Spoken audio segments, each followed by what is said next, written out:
नमस्कार दोस्तों, स्वागत है आप सभी का हमारे YouTube चैनल पर। आज हम देखेंगे 12वीं हिंदी युवा भारती का चौथा पाठ आदर्श बदला, इसका स्वाध्याय। तो वीडियो को पूरा देखिएगा ताकि आपको सभी प्रश्न अच्छे से समझ में आ जाए, क्योंकि वीडियो से केवल उत्तर लिख लेना ही सब कुछ नहीं है, उसे समझना सबसे महत्वपूर्ण है।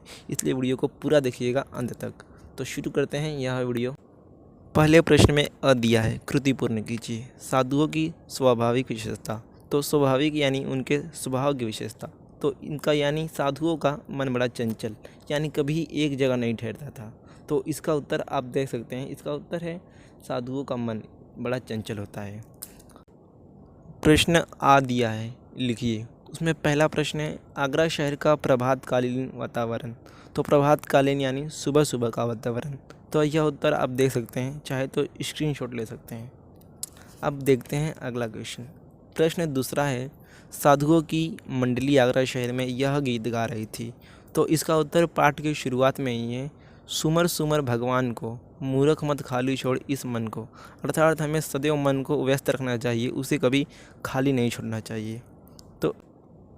तो इसके बाद है शब्द संपदा। यहाँ आपको लिंग बदलना है। तो इसके उत्तर आप दे सकते हैं। साधु का उत्तर साध्वी, नवयुवक का नवयुवका, महाराज का महारानी हो जाएगा, और दास का दासी।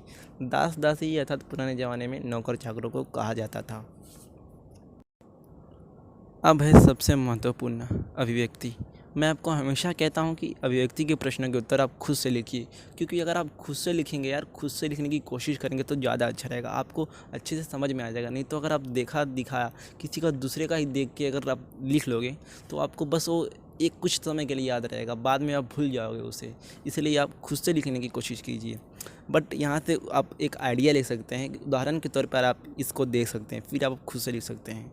यहाँ पर पहला क्या दिया है, मनुष्य जीवन में अहिंसा का महत्व। इस विषय पर अपने विचार लिखिए। तो आपको यहाँ बताना है कि हमारे जीवन में अहिंसा क्यों महत्वपूर्ण है। तो आप लिख सकते हैं कि जिस प्रकार महात्मा गांधी जी ने अहिंसा के मार्ग पर चलकर देश को आज़ादी दिलाई, उससे भी उसी तरह हमें भी चलना चाहिए अहिंसा के मार्ग पर, क्योंकि अहिंसा के मार्ग पर ही चलकर सब कुछ प्राप्त किया जा सकता है, जीवन के लक्ष्य को प्राप्त किया जा सकता है। तो आप लिख सकते हैं खुद से भी। अब देखते हैं अगला। आ क्या दिया है, सच्चा कलाकार वह होता है जो दूसरों की कला का सम्मान करता है। अर्थात हमें दूसरों की प्रगति देखकर, दूसरों की सक्सेस देखकर, दूसरों का सक्सेस देखकर हमें हमेशा खुश होना चाहिए, ना कि उससे नफरत करनी चाहिए। अगर हम ऐसा करेंगे तो हम खुद का ही नुकसान करेंगे, दूसरे का कुछ नहीं होगा। तो आप चाहे तो इसका स्क्रीनशॉट ले सकते हैं अभ्यास करने के लिए। अब बढ़ते हैं अगले क्वेश्चन की तरफ। अब है पाठ पर आधारित लघुत्तरी प्रश्न। उसमें अ दिया है, आदर्श बदला कहानी के शीर्षक की सार्थकता स्पष्ट कीजिए। यानी कि आपको यहाँ बताना है कि इस कहानी का शीर्षक आदर्श बदला यही क्यों दिया गया है, इसका अर्थ क्या है। तो आदर्श बदला यानी कि मन में हिंसा समाप्त करके, बदले की भावना समाप्त करके जीवन जीने की सीख देना, इसलिए आदर्श बदला। जिस प्रकार बैजू बावरा ने इस कहानी का जो मुख्य पात्र हैं, बैजू बावरा ने तानसेन को क्षमा कर दिया, उसकी भूल को क्षमा कर दिया, तानसेन की भूल को क्षमा कर दिया। तो इसलिए इस कहानी का नाम आदर्श बदला यह रखा गया है। प्रश्न आ दिया है, बैजू बावरा संगीत का सच्चा पुजारी है, इस विचार को स्पष्ट कीजिए। यानी आपको बताना है कि बैजू बावरा को संगीत का सच्चा पुजारी क्यों कहा गया है। तो बैजू बावरा को संगीत का सच्चा पुजारी इसलिए कहा गया है क्योंकि उसने अपने 12 साल पहले की बदले की भावना को भुला दिया और तानसेन को संगीत के मुकाबले में हारने के बाद भी माफ़ कर दिया, उसे जीवन दान दे दिया। तो इसलिए उसे संगीत का सच्चा पुजारी कहा गया है। अब आखिरी प्रश्न है साहित्य संबंधी ज्ञान। उसमें अ है, सुदर्शन जी का मूल नाम।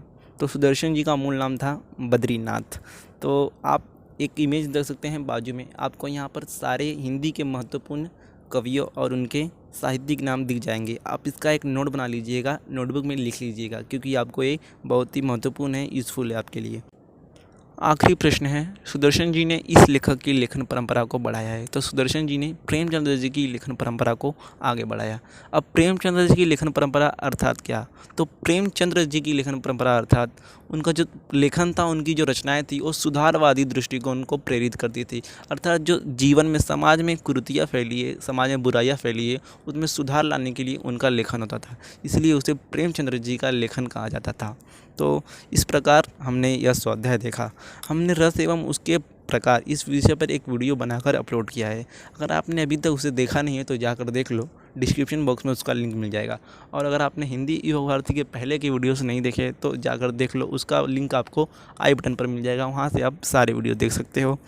और एक ख़ास बात, कल यानी 10 मई को है मदर्स डे, यानी आपकी माँ का दिन। तो बस यही कहूँगा कि कुछ खास कीजिए अपनी माँ के लिए, जिनसे उन्हें अच्छा लगे, स्पेशल फील हो। तो फिर यही था आज का वीडियो फ्रेंड्स, मिलते हैं नेक्स्ट वीडियो में। तब तक के लिए goodbye, stay home stay safe, ख्याल रखिए अपना, बहुत ख्याल रखिए।